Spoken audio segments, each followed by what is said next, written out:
எப்பவும் ஒரே மாதிரி பிரியாணி செய்யாமல் இந்த மாதிரி அரைச்சி சேர்த்த பிரியாணி செஞ்சு பாருங்கள். அதுக்கப்புறம் இதை விடவே மாட்டீங்க.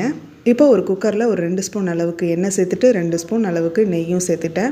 எண்ணெய் காஞ்சதும் பிரியாணி இலை, பட்டை, கிராம்பு இதெல்லாம் சேர்த்துட்டு 4 பெரிய சைஸ் வெங்காயம், 2 தக்காளி, இது கூட கொஞ்சமாக உப்பு சேர்த்து வதங்க விட்டுறலாம்.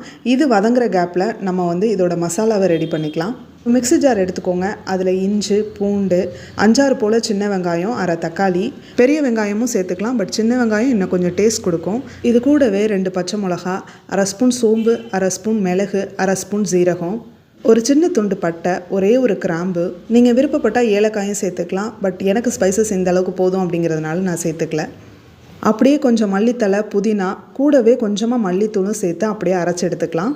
அவ்வளோதான், நமக்கு சூப்பரான மசாலா ரெடி ஆகிடுச்சு.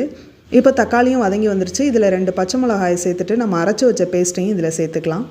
இதை நல்லா வதக்கி விட்டுட்டு இதில் மஞ்சத்தூளும் தனி மிளகாத்தூளும் சேர்த்துக்கலாம், நம்ம காரத்துக்கு ஏற்ற மாதிரி.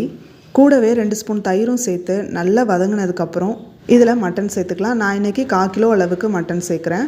இது ஆல்ரெடி 3/4 நல்லா வெந்துருச்சு. 6 விசில் விட்டு வேக வச்சுருந்தேன். இப்போ மசாலாவும் கறியும் நல்லா வதக்கி விட்டுட்டு இதில் அரிசி சேர்த்துக்கலாம். நான் 300 கிராம் அளவுக்கு இதில் அரிசி சேர்க்குறேன். 1/2 மணி நேரம் ஊற வச்ச அரிசியை சேர்த்துட்டு 1க்கு 1.5 அப்படிங்கிற அளவில் தண்ணி சேர்த்துட்டு உப்பு சரி பார்த்துட்டு நல்லா கொதி வந்ததுக்கப்புறம் அப்படியே விசில் போட்டாச்சு.